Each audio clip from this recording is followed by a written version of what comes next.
online broadcast network, AFTERBUZZ TV. Over 20 million weekly downloads in over 150 countries, and your #1 source for after-show entertainment.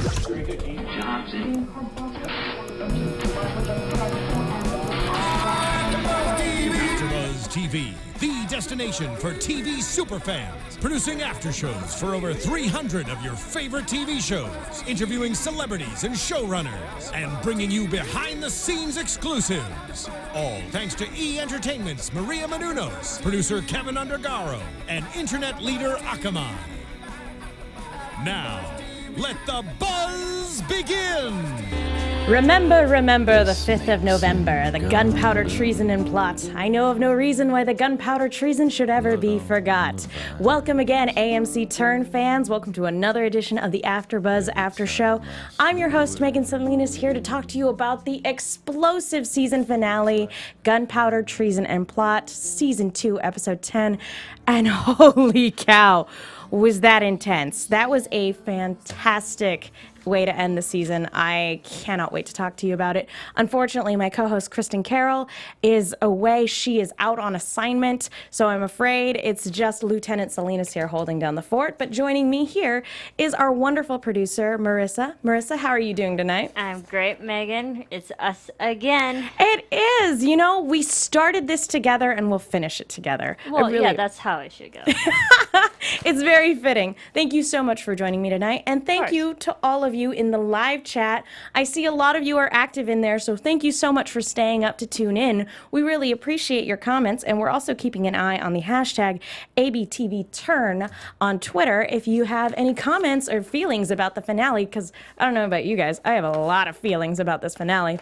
But before we get started, I want to talk to you guys really quickly about a survey that we're doing here at AfterBuzz. We love hearing from you.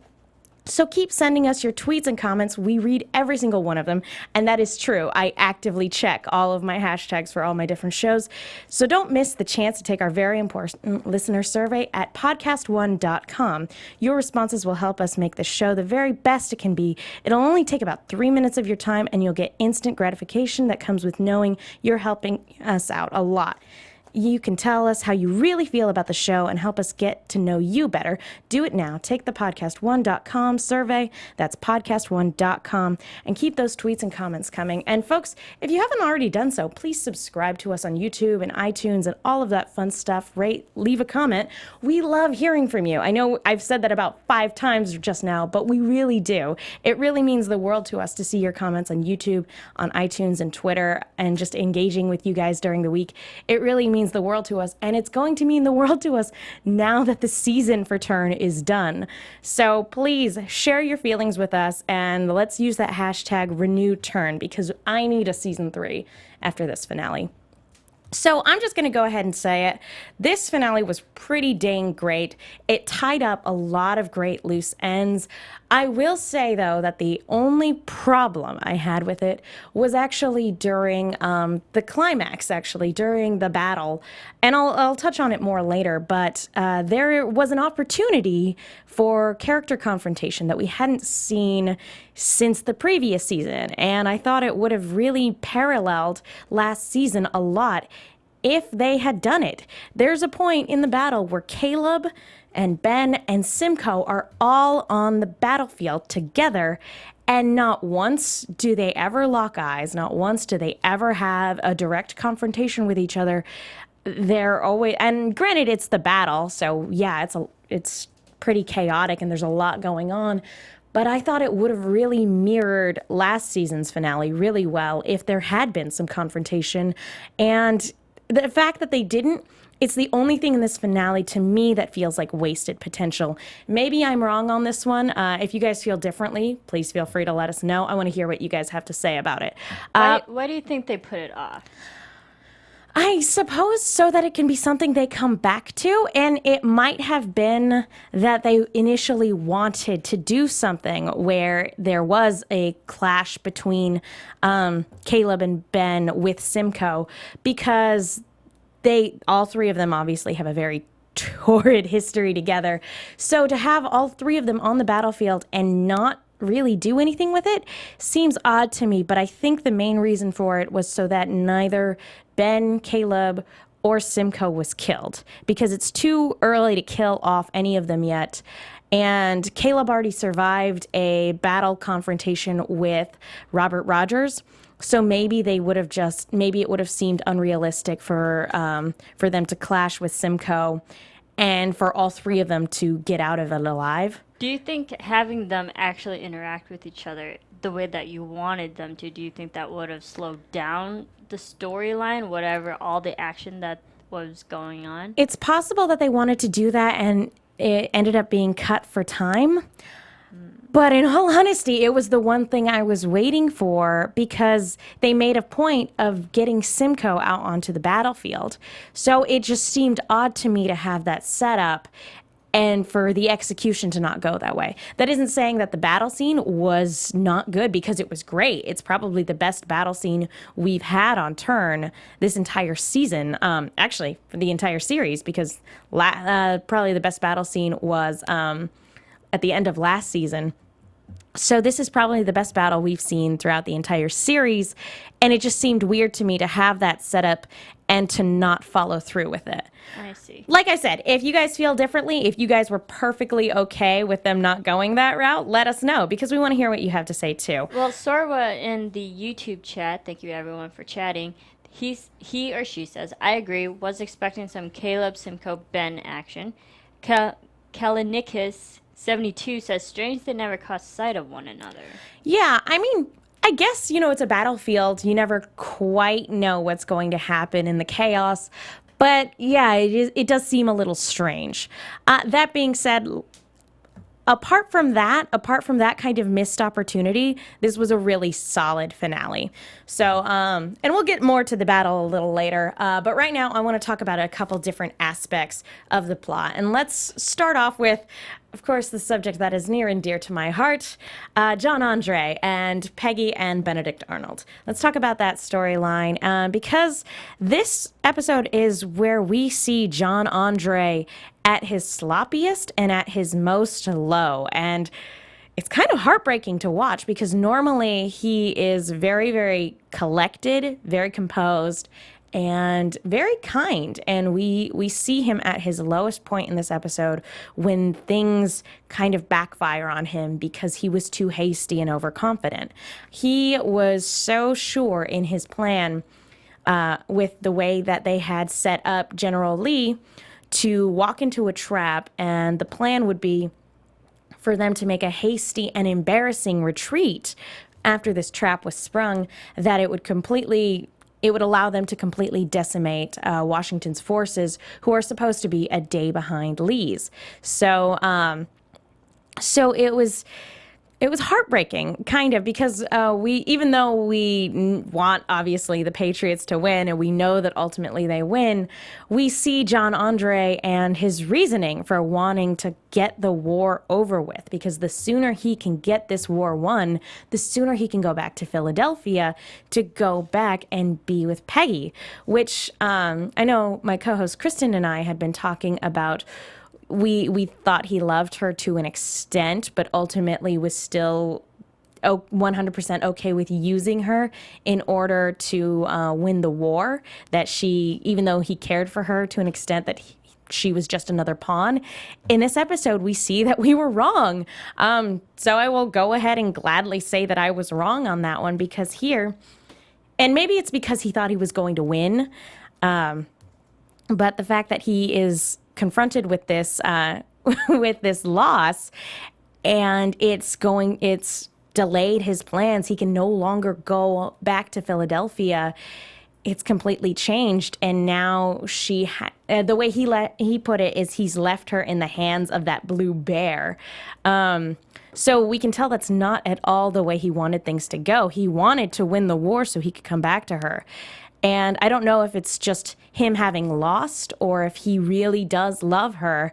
And here it appears as though he really does love her, but it may very well also just be his pride and the fact that his scheme kind of backfired on him. Meanwhile, we have Peggy and Benedict Arnold back in Philadelphia. And he has kind of bullied her father into accepting his proposal and giving his blessing, which Peggy was hoping that that would delay him a little bit. Didn't quite work that way because Benedict Arnold sees something he wants, he's going to go for it. And so she kind of tries to delay him a little bit by saying, hey, my older sister is engaged. I want to wait until she's married. And of course, that kind of backfires on her because there is no suitor, or if there is one, if that story she told was true, which I don't think it is, then there's no way that her suitor is coming back anytime soon. And so Benedict Arnold, it's the first time we see him short with her, where he straight up says, why are you denying me what I want? I'm tired of being denied what rightfully belongs to me. And she basically uses that against him and basically says, and convinces him that delaying the wedding is fine, and he's perfectly okay with that because she is okay with having a relationship. So she is able to seduce him in that way, all while hanging on to John Andre's hairlock that he left her, which I will honestly say that it's weird for me because I'm also on the Orphan Black panel, and I really don't like this actress's character on that show. She's a schemer. If any of you are watching Orphan Black, Shay is a schemer. But here, this is probably the most I've ever felt for Peggy during this scene, because it was exceedingly uncomfortable to watch the two of them be together and knowing that her heart is elsewhere. It was very difficult to watch, and I really felt for her. That doesn't mean I'm cutting Shay any slack for those of you who watch Orphan Black. Trust me, she is no good. Anyway, so to kind of move on, let's talk about Mary and Anna and Abe back in Setauket, because they kind of came up with a brilliant plan, Anna and Abe, in order to kind of cover up what happened to the two Queen's Rangers who had attacked them a few nights prior because they had disposed of the bodies. Anna pulls a whole switcheroo with the flasks and is able to make it look like it's one of the redcoats, and a huge brawl erupts, and there's a lot of dramatic tension anytime the Queen's Rangers and the British Royal Forces are there as well, because it's Simcoe versus Hewlett, and you know that at any moment, any spark could set off an explosion between the two of them, and guns will just fire. So, but when a brawl erupts, I did love Simcoe's reaction, because he says, I should have never let Akimbote leave for New York. That was a mistake because you guys are idiots. And it was so hilarious because it really shows, first of all, that Anna's plan worked. And second of all, that he really does value Akimbote as a second in command, which is something we talked to Samuel Roken about last week, and that Simcoe sees himself as a very good judge of character. And he's correct, because without Akimbote there, he is definitely short a very honorable and loyal man. So it was a brilliant part on Anna, for Anna to pull off this maneuver. Especially because Simcoe's keeping a close eye on Abe. So it was really great to see them pull this off together. They're asking in the YouTube chat, did you think Anna was going to sell out Abe? Sell out Abe? Yeah, did you see it coming? Which part are they talking about? It says sell out Abe? Yeah, you had to wonder if Anna was going to sell out Abe. Oh, well, later on in the episode, that's definitely a concern, because after this whole sequence, and it's clear that Simcoe is going to be leaving, Abe is left with a little bit of a conundrum, because Hewlett needs him to compile a report from his time in New York to send off to John Andre, because even though Simcoe's leaving for now, he is going to be coming right back. And the best way to get Simcoe out and away from Setauket is redirecting him towards New York, where, quote unquote, according to Hewlett, the real threat is. So this puts Abe in a dire position, because he needs to give Hewlett something, in order to maintain his cover, but he has nothing to give him except for information that will give away their man in New York. So Abe, instead of falsifying information, instead chooses to think that killing Hewlett is the best option. And when he informs Anna of this plan, she refuses.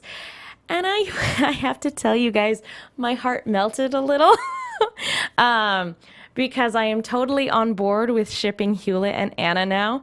I never necessarily thought that would be a thing. What's their ship name? That is a good question. His name is Edmund and her name is Anna, so maybe they're our last names. Edmund? I was gonna say, well, her last name is her husband's name. She's still married. Because her last name is Strong and his is Hewlett. Guys, come up with a good ship name. I am on the spot right now, and I can't keep my mind on that many things at once. Come up with a good ship name, and maybe we'll read it aloud if there are any good ones out there. So, and I'm sure a ship name already exists for those of you who are clever out there. Anywho, so my heart completely melted at seeing this because it has shown that their relationship has grown, and I really genuinely like that she has developed feelings for him because anytime they were together prior to this, I felt really bad because a part of me always thought that she was just using him. And, oh gosh, just the fact that he's so completely in love with her, it broke my heart. So now to see it that she actually genuinely has developed feelings for him, or at least some sympathy, it really does. It makes me feel good, and I totally ship it. That's awesome. And people are shipping Strulet. Strulet! I like it. Strulet. I like it. It rolls off the tongue very nicely. Strulet. I like it, guys. Well done. But you know who's not on board with this ship? Abe. Because I love the way he put it was that Anna was the one who last season was like, let's storm, let's storm the churches, she was the one being rebellious, and it was her fire that really incited him to join this cause in the first place because he loved her.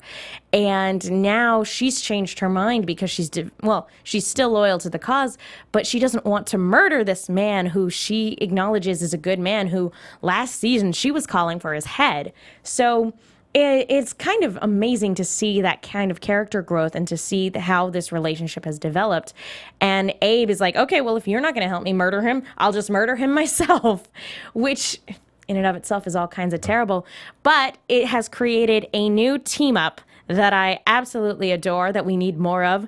Team Mary and Team Anna combined their forces together to prevent Abe from actually killing Hewlett, which, thank God, because that scene was super intense where he's just stepping closer and closer with the knife, and he's just getting ever so closer while Hewlett's back is turned. Thank you, Mary. Thank you, Team Mary. You rock. Way to save Hewlett. But anyway, I did love... And just speaking about Team Mary, people really don't give her enough credit for how fierce she has become, because her way of being able to save Hewlett, but still allow her husband to be safe, is to not kill Hewlett, but instead kill the courier, which, of course, is the man who shot Richard last season. So it's kind of like killing two birds with one stone in terms of getting revenge. And oh, poor Anna, because her rationale against killing Hewlett in the first place was that it's cold-blooded murder, because it's not like defending yourself from a soldier or a mercenary who is about to kill you, as it was last season with Ensign Baker, and like it was in the previous episode with two of the Queen's Rangers who were getting ready to murder them. This is straight up assassination. This is murder, which is crossing a little bit of a line. And I know that last season we were hypothesizing that the entire first season was building up to Abraham killing someone. And we were right. It was Ensign Baker. This season has culminated in him committing murder, which is a little different. than defending yourself or accidentally pulling the trigger or doing it as a reaction. This, as Anna put it, is cold-blooded murder. And even when it's no longer Hewlett that is the subject of the attack, she is still not on board with it, and she is still very, very distraught at what happened. And so sure enough, Abe assassinates the courier, which was pretty fantastic because his reaction was, "You shot me," and he said, "You shot my father." So it was a really great scene when all of a sudden another gunshot hits the courier and Rogers comes out of nowhere. I just want to say that I was right. It was Robert Rogers, and he kidnaps Abe and takes him back down to the cellar where Abe conducts all of his spy work, because we saw him watching not only at the end of last episode, but earlier in this episode as well when Anna was leaving the basement, that he was like, okay, and I gotta tell you, this was an intense scene, but I'd be lying if I said that I thought that Rogers was going to kill him, or if I didn't think that he was going to offer Abe some sort of proposal. Because the last time we saw Rogers, he had been betrayed by the crown. So now he has a personal vendetta against John Andre and even the King of England himself. So, I knew that he would never really be 100% on board with Washington's side either, because Washington slighted him all those years ago. But right now, his main target is John Andre. So when he caught Abraham, I had a feeling he was going to offer him some kind of proposal. Although I have to say, he did it in the most intimidating and unnecessarily violent way possible, because there was absolutely no need to beat the hell out of Abe. There was no reason for that. But I guess he's just a very angry man, having been slighted so many times and deceived so many times as well. That's yeah. So, and not to jump too far ahead, but that's where we're left at the end of the episode.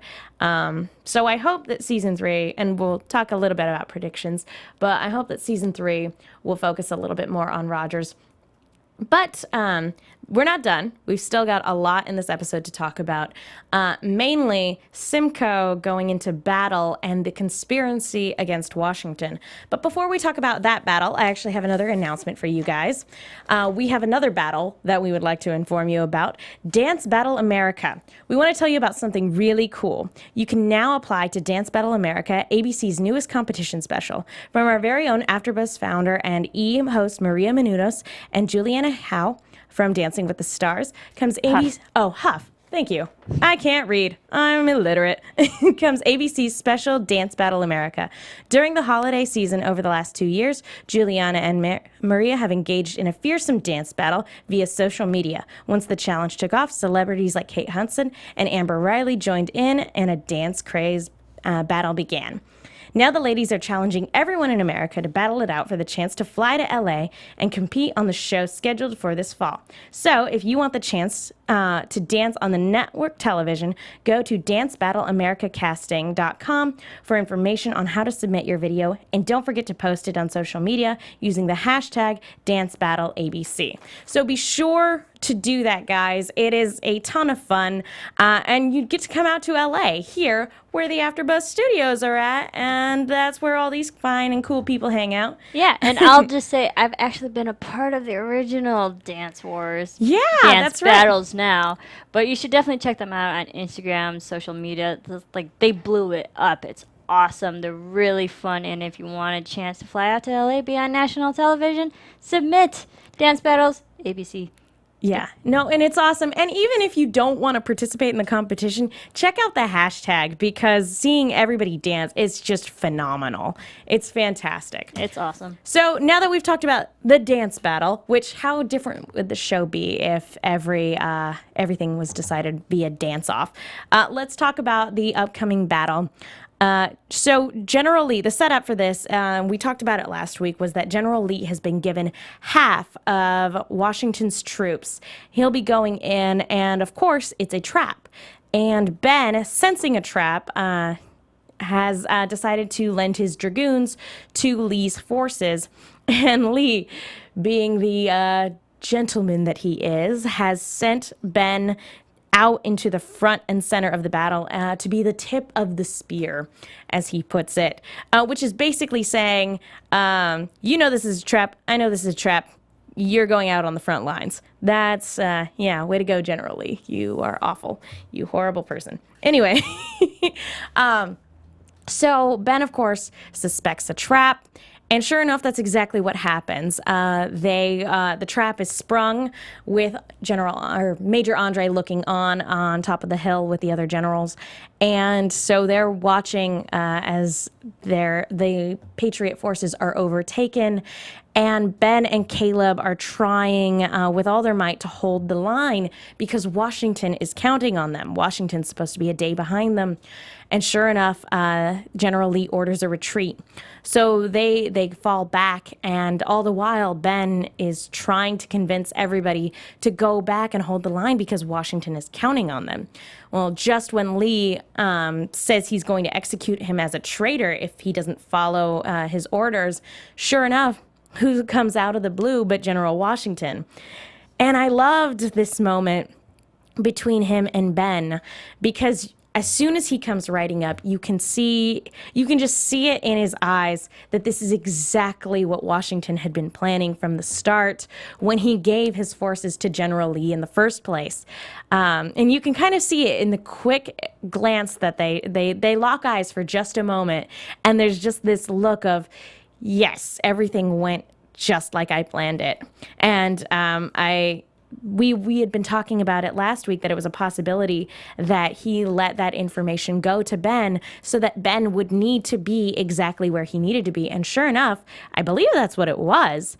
So this has given Washington the perfect opportunity to publicly chastise Lee, send him to the rear, and actually overtake the battle and create an ambush for the British forces who are in hot pursuit, so they are able to ambush the British and retake the battlefield and come out on top and win the day after for Washington, what was a tactical retreat. He knew exactly what was going to happen.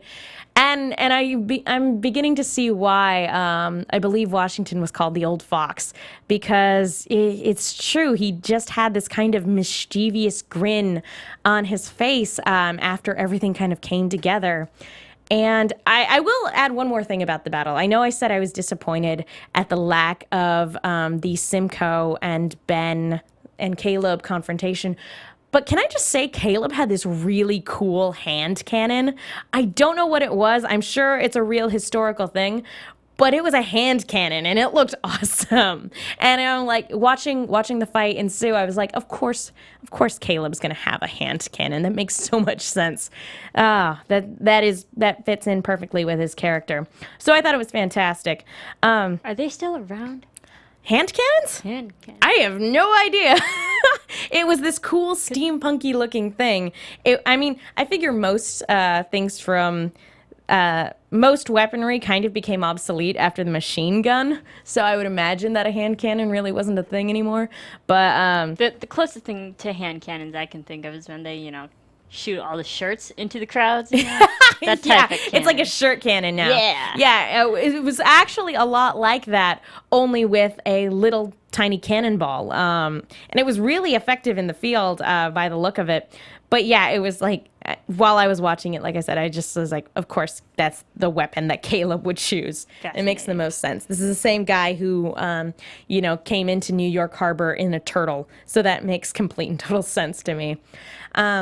So like I said, even though I was disappointed that there wasn't a confrontation with Simcoe, all in all, this was a really, really cool fight scene, and it's probably been the best scene in terms of battles that we've seen in turn in the entire series, because the show is not about warfare necessarily, it's about spying. So they tend to gloss over battles. Somebody always passes out, or we cut away, or, it's mentioned in passing. And they were saving it all for this. And I really feel like that was a good decision. I feel like that was a good use of their funds, because let's face it, no show has the budget to go into battle every single episode. They waited for the opportune, much like Washington, they waited for the opportune moment, and they gave us a really great scene. So I really appreciated that. But just because the battle is won doesn't mean the fight's over, because later on that night, Ben and Caleb had to detain Bradford, who was a subordinate of General Lee. So they detain him because he is part of a conspiracy in order to kill, whose mission is to kill Washington. And this was information that they were able to get from Townsend. And this is the plot that we were told about last episode, where we didn't get to find out the details because Abe and Caleb and Anna were kidnapped by the Queen's Rangers. So now we get to hear the full details of the plot. And this was a brilliant plan by Ben, by the way, in order to fully get everybody who had been participating in this, because they didn't have all of the details. Even though the plot had been spoken about in public, in the enemy territory, they still didn't have the full details as to everybody who was involved in it. They knew Bradford, Tyron, and Matthews were all involved, but one of the lifeguards, and it turned out to be Hickey, he ended up being the one. And again, this was a brilliant setup because they invite both of the bodyguards in and allows one of them to volunteer to go fetch Bradford discreetly so that Washington can confront him. And of course, Hickey volunteers, and when he attempts to kill Bradford, that's when Caleb catches him. And so they've caught the two co-conspirators, the people who were planning on taking out General Washington, and now they can be dealt with discreetly. And by dealt with, I mean taken out behind the chemical shed and shot, if we're going with V for Vendetta parallels. But yeah, so they can be executed very discreetly, very secretively. And because according to them, secrecy is the key to security. As long as the ring is secret, it's secure. Which, of course, it's not secret anymore. Secret, keep it safe. Keep it secret. Keep it safe. This girl knows what's up. But again, this was a really ingenious plot. And just from a character dynamic standpoint, it is such a relief to see Ben and Washington back on the same page, because even though Washington kind of put Ben on the right track that he needed to be in for this battle, and that he regained his trust in him, they hadn't actually come back together yet. They weren't necessarily a united front. It was still kind of Washington moving his pawns and chess pieces around a little bit. And now it feels like they're a united front again. It feels like Ben is actually a member of the team again, which they've been at odds basically this entire season. So it's nice to see them come back together and to go back to the level of respect that they had, maybe even more so. In fact, I do think more so, because it's less of a father-son dynamic and more of a mutual respect one. Although I think there's still a little bit of a father-son dynamic there. But anyway, that is basically the episode, and I know that there's a ton more to talk about, and I apologize we got started really late, but yeah, that basically covers it. So I want to talk a little bit about predictions. And now, your AFTERBUZZ TV predictions. Thank you, Marissa. I love the light show. So, first of all, if you guys have any predictions, feel free to go ahead and leave them in the chat. Let us know what you would like to see next season for season 3. For me, the main thing is Robert Rogers. Now that he has been slighted by the crown, it is his personal vendetta to take down John Andre in any way he can. And there are a number of ways he can go about doing that. And it looks like the first attempt is going to be helping, quote unquote, Abe with the Culper Ring. Although it's kind of hard to say, because yes, he's the way he puts it is that he wants to show them how to set a proper trap. I don't really know if they're going to want to work with him, because as clever and as useful as somebody like Rogers can be, ultimately, he is a murderer. He is a mercenary. He is somebody who has actively caused a lot of problems for them there in Setauket. So I have no idea if they're going to want to work with him, especially since the first thing he did was beat up Abe. Well, he spied on them for days and Abe. So I have no idea if they're going to feel like they can trust him. And I have no idea if they feel like they're going, even if they can trust him, if they're going to want to work with him in the first place, or if they're just going to ultimately think of him as a liability. Because if he's part of the Culper Ring, that is eventually going to get back to Washington, who holds absolutely no respect for Robert Rogers based on the history that they've had together. Although, I'll be honest, I haven't read the comics, because there are comics that go into the two of their history together. So maybe if I've read those, maybe I would think differently. But from what we've seen in the show, Washington does not hold Rogers in high regard, and it's the same for him. Or if they do respect each other, it's in that kind of hateful respect kind of way. Anyway. So that's my main prediction. Simcoe is going to go back to Setauket, and they're going to have to try to figure out how to get him away, and that's either going to involve an assassination attempt and or trying to forge information from John Andre, or actually legitimately trying to get him sent away on assignment to somewhere else. But Simcoe's not done, and we know that not only does he have a vendetta against Abe, Caleb, and Ben, but Hewlett as well, and he's not going to stop anytime soon. And we know that for a fact he still has feelings for Anna. In terms of character relationships, I think Anna and Abe, even though it's not officially done, I think they're going to wrap that up, because we talked about it last episode. A love pentagram? Or a love pentagon? It's a little too much. Couple love triangles here and there, okay. But there's like a love pentagon with Anna. So I would prefer to see Abe and Mary kind of move more and kind of strengthen their relationship, because Mary's awesome. Abe doesn't know how good he has it. And so I would like to see their relationship strengthened as she gets more and more involved in protecting him and the spy ring, because she says she doesn't believe in their cause, but she believes in Abe. And that's what's most important to her. And I wholeheartedly believe her when she says that. And so there's that. But Richard still opposes. And we've seen that a couple of times in this episode. And I will say it's kind of disappointing to see Richard kind of take a back seat these last couple episodes, because he's just sort of quietly dissenting.